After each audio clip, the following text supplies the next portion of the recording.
டெல்லி மதுபான கொள்கை முறைகேடு வழக்கில் கைதான டெல்லி முதலமைச்சர் அரவிந்த் கெஜ்ரிவாலுடைய நீதிமன்ற காவல் நீட்டிக்கப்பட்டிருக்கிறது. மே 7ஆம் தேதி வரை நீட்டித்து நீதிமன்றம் உத்தரவிட்டிருக்கிறது. மதுபான கொள்கை முறைகேடு வழக்கில் அமலாக்கத்துறையால் கைது செய்யப்பட்டு திகார் சிறையில் அடைக்கப்பட்டிருக்கூடிய அரவிந்த் கெஜ்ரிவால் நீதிமன்ற காவல் தில்லி சிறையில் அடைக்கப்பட்டிருக்கின்றார். இந்நிலையில் அவருடைய நீதிமன்ற காவல் இன்றோடு முடிவடையும் சூழ்நிலையில் அவர் மீண்டும் நீதிமன்றத்தில் ஆஜர்படுத்தப்பட்டார்.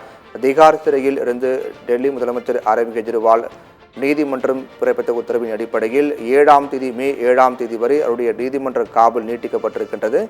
அரவிந்த் கெஜ்ரிவால் நீதிமன்ற காவல் நீட்டிப்பு தொடர்பாக சிபிஐ சிறப்பு நீதிமன்றம் இந்த உத்தரவை பிறப்பித்திருக்கிறார்கள். அவருடைய நீதிமன்ற காவல் முடிவடை இருக்கக்கூடிய சூழ்நிலையில் சிபிஐ சிறப்பு நீதிமன்றத்தின் மூலமாக அவர் ஆஜர்படுத்தப்பட்டார். அப்போது சிபிஐ சிறப்பு நீதிமன்றம் அரவிந்த் கெஜ்ரிவாலின் நீதிமன்ற காவல் மே 7ஆம் தேதி வரை நீட்டிக்கப்படுவதாக உத்தரவிட்டிருக்கிறார்கள்.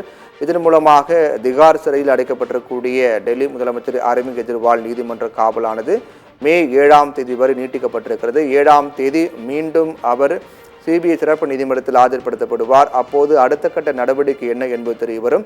அதற்கு முன்னதாக அவர் ஜாமீன் கோரிய மனு உச்சநீதிமன்றத்தில் இருக்கின்றது.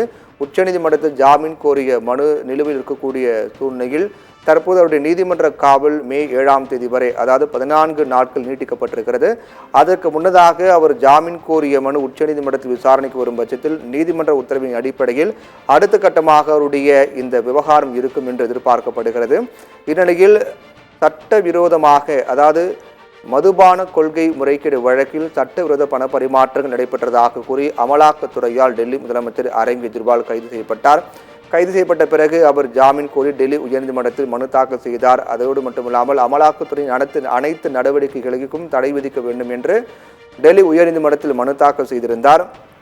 அந்த மனு விசாரித்த டெல்லி உயர்நீதிமன்றம் சமீபத்தில் முக்கிய உத்தரவு பிறப்பித்தார்கள். அதாவது இந்த அரவிந்த் கெஜ்ரிவால் ஜாமீன் கோரிய மனுவை தள்ளுபடி செய்வதாக டெல்லி உயர்நீதிமன்றம் உத்தரவிட்டு வழக்கு ஏற்கனவே உச்சநீதிமன்றத்தில் நிலுவையில் இருக்கக்கூடிய காரணத்தால் உயர்நீதிமன்றம் நாடிய மனுதாரருக்கு 75,000 ரூபாய் அபராதம் விதிப்பதாக டெல்லி உயர்நீதிமன்றம் சமீபத்தில் தீர்ப்பு வழங்கினார்கள்.